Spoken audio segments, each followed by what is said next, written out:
Welcome back to the Bookish Breakdown. Today, we're opening episode 4 of our Silent Witnesses series.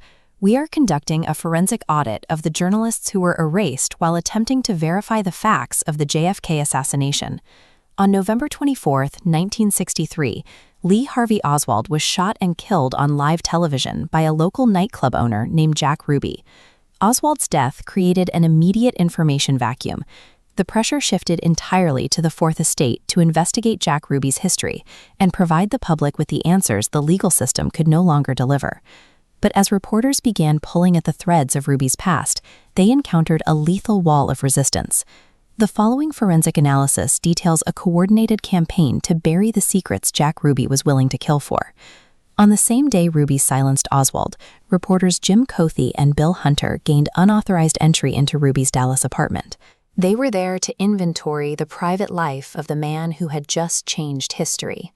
Both men were actively developing their investigations when Jim Cauthey was killed in his own apartment. As he stepped out of his shower, he was struck by a fatal karate chop to the neck. Authorities ruled the death a burglary, yet the only items missing from the apartment were Cauthey's extensive notes on the assassination, which he was gathering for an upcoming book.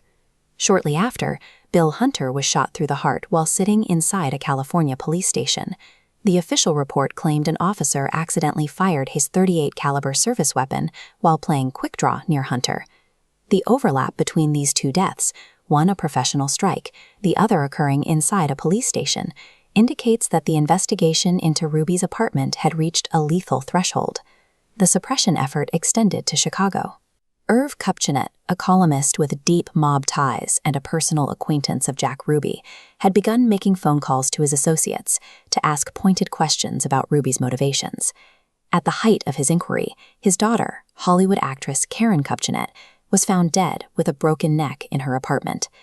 The medical evidence of manual strangulation stood in direct contrast to the early rumors of a prophetic phone call predicting the president's death. Executing such a crime provided a specific strategic advantage. It forced Irv to abandon his investigation of Ruby to focus entirely on the loss of his daughter. The murder effectively neutralized one of the most well-connected investigators in the Ruby web, shifting the focus from national conspiracy to private tragedy.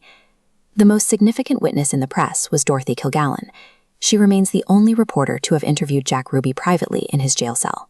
Following that meeting, Kilgallen told friends she had information that would shock the world. She promised to expose the case in 5 days within the pages of her upcoming book, Murder One.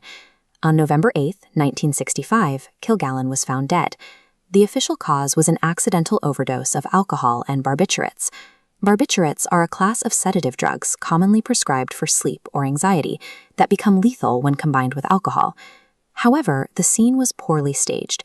Kilgallen was found in a room she never used, wearing a peignoir and false eyelashes that her close associates swore she never wore to sleep.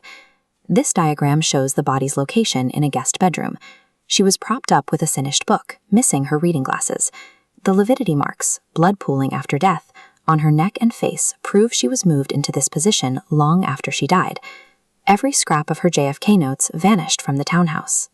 A backup copy she had given to her friend, Florence Pritchett Smith, also disappeared when Florence died mysteriously the following day. The systematic destruction of Kilgallen's physical evidence and her research files was the final seal on the Ruby cover-up. The mathematical odds of these specific journalists dying violently right as they reached the core of the Ruby investigation defy any claim of coincidence. This sequence of targeted deaths established a new boundary for the American press, signaling that certain questions in Dallas carried a terminal price. Thank you for joining us for this look at the cost of the truth. If you found this episode necessary, please like this video and subscribe to the Bookish Breakdown. It helps us ensure these voices are no longer silenced. Until next time, keep reading and keep questioning.